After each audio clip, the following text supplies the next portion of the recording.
Hello students, good morning. Once again I welcome you in the today's science class.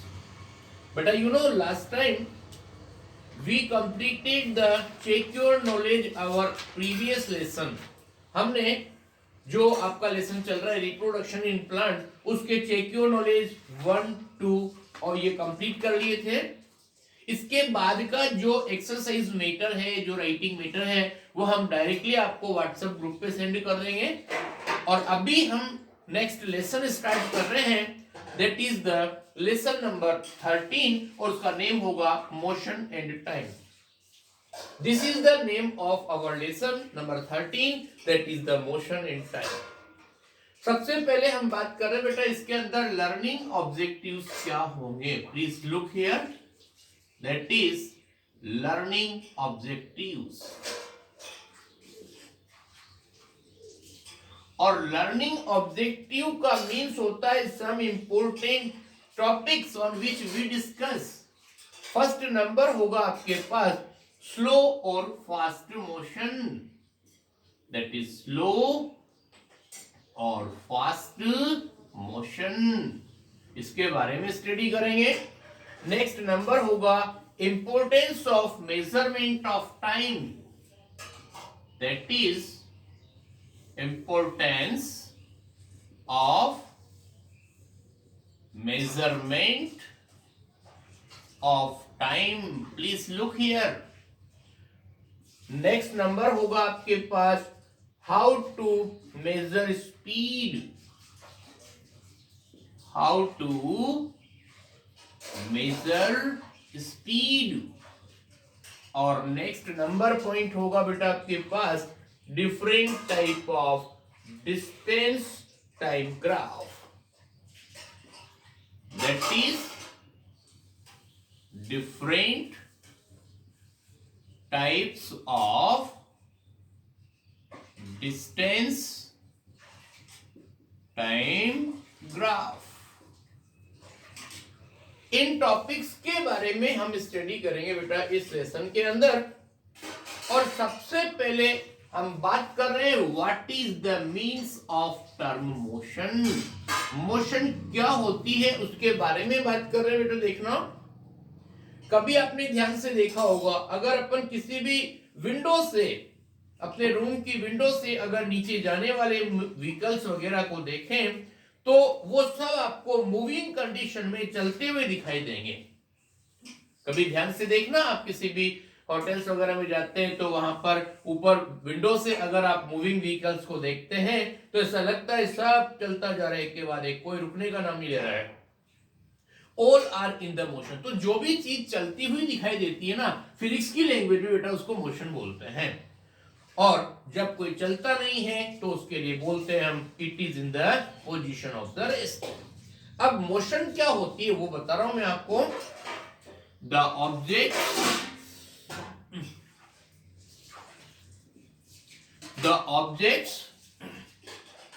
which change their position, which change their position, the objects which change their position with respect to the object, with respect to the other object,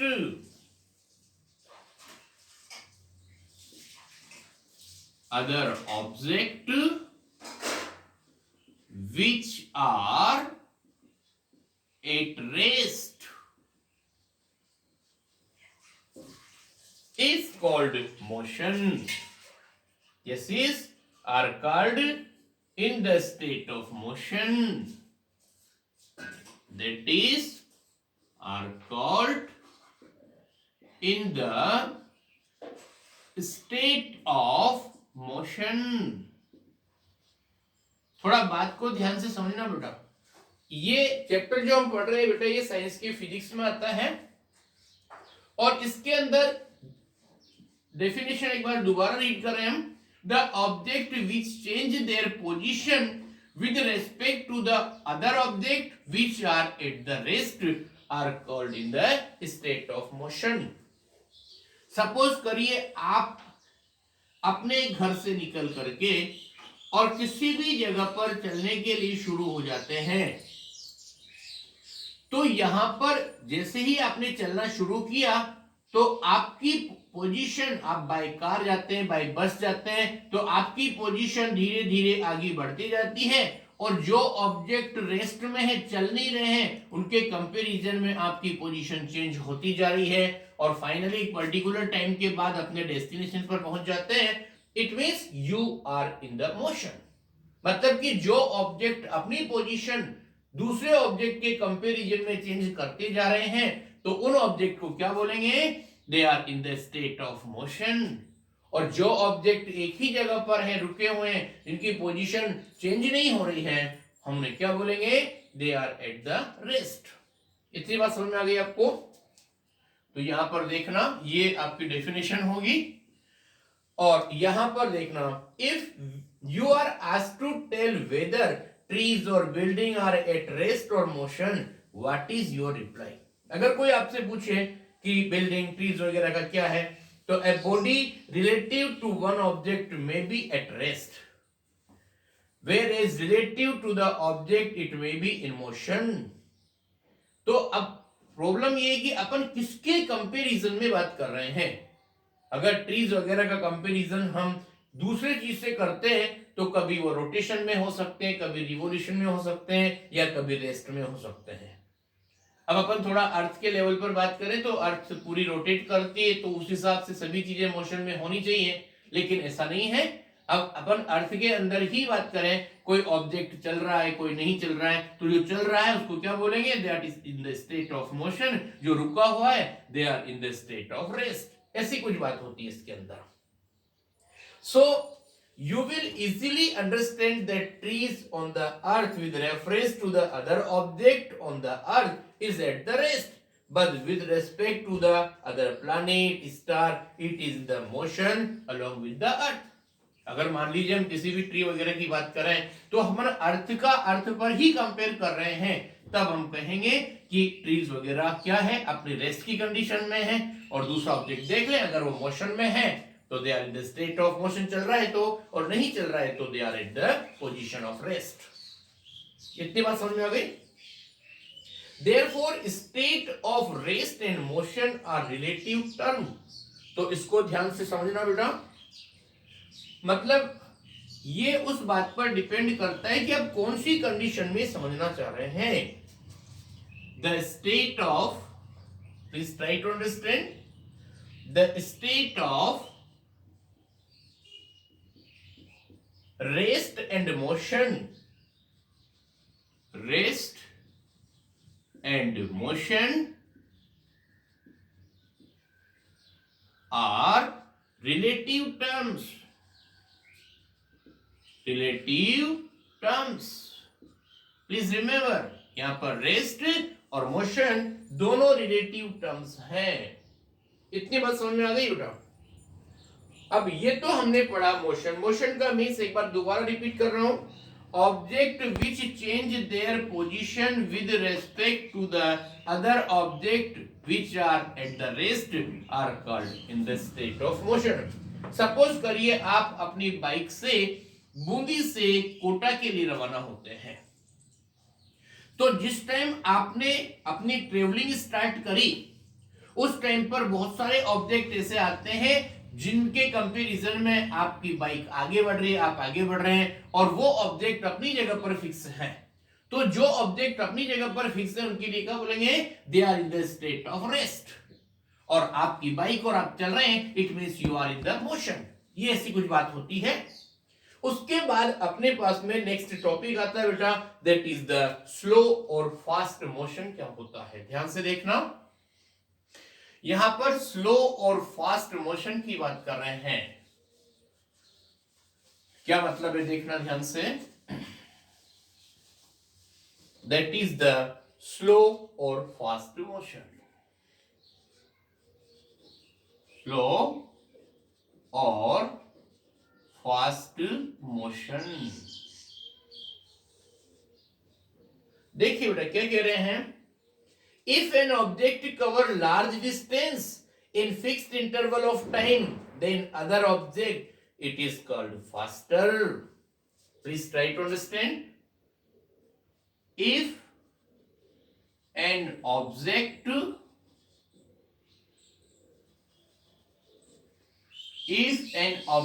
covers a large distance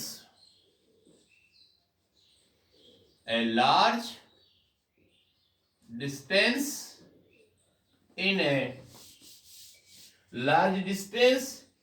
a fixed interval of time, in a fixed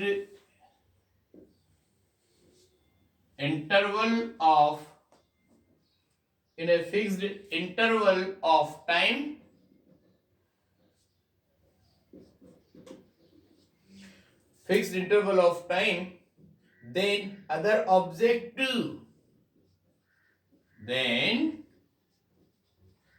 other object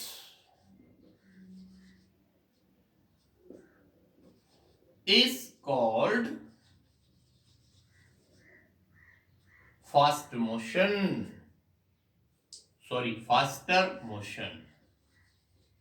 मतलब कहने का क्या हुआ कि दो moving object हैं.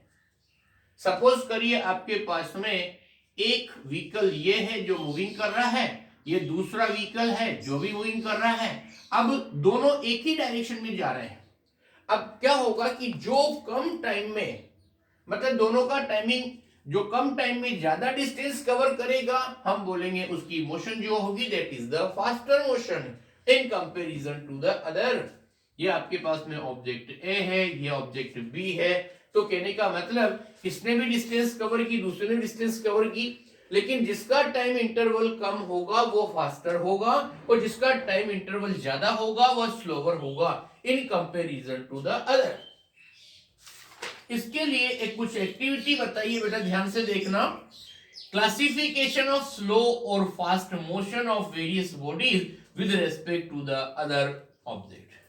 पहले हमारी बात सुनना. आपके पास बहुत सारी चीजें दी हुई है, एरोप्लेन, ट्रेन, बस, बाइसिकल, डॉल्फिन, एलिफेंट, चीता, डॉग, स्नेल, स्नेक, ऐसे बहुत सारी चीजें दी हुई है और आपसे कहा जाता है कि classify them as the fast movement, fast motion और स्लो मोशन. तो हम क्या करेंगे, पहले एक टेबल बनाएंगे और उस टेबल के अंदर 2 कैटेगरीज बनाएंगे. एक नंबर होगा आपका सीरियल नंबर, उसके बाद दूसरे में होगा that is the fast moving object, fast moving objects, और नेक्स्ट में होगा that is slow moving object, slow moving objects. कितनी बात समझ में आ गई? और इसमें हम एक एक ऑब्जेक्ट को देखेंगे. फर्स्ट नंबर अपन बात कर रहे हैं बेटा, सपोज एरोप्लेन. अब एरोप्लेन को आप समझ सकते हैं that is in the fast moving.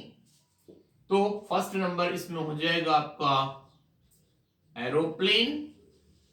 Then after train, बस, ट्रेन और बस ये सबको अपन फास्ट मूविंग कह सकते हैं, लेकिन bicycle in comparison to them that is in the slow. Bicycle इधर हो जाएगी. इसी तरह से एलिफेंट का भी इस तरफ हो जाएगा. ऐसे हम क्लासिफाइड कर सकते हैं. जो भी ऑब्जेक्ट दे रखे हैं उनको हम इस तरह से क्लासिफाई करेंगे कि दूसरे के कंपैरिजन में फर्स्ट स्लो है या फास्ट. ऐसे बाकी जो रिमेनिंग है उनको भी हम क्लासिफाई कर सकते हैं. So from the above activity we conclude that what is the fast or slow motion. When we look at the sky we see the motion of aeroplane. We understood that it moves many times faster than motion on a bicycle. आप aeroplane और bicycle को compare करें तो वो तो easily बता देंगे अपन की जो बाइसिकल है वो स्लोवर है और एरोप्लेन बहुत फास्टर चलता है. तो कहने का मतलब which moves much faster than bicycle. Now, when we talk about fast or slow motion, we in fact refer to the speed, लेकिन एक्चुअल में क्या है कि अपन को यह पता करना है कि कौन कितना फास्ट है और कितना स्लो है, तो उसके बारे में हमें स्पीड के बारे में बात करनी पड़ती है। और व्हाट इज स्पीड, इस बारे में हम बेटा नेक्स्ट वीडियो में पढ़ेंगे। नेक्स्ट टाइमिंग के लिए okay, thank you very much.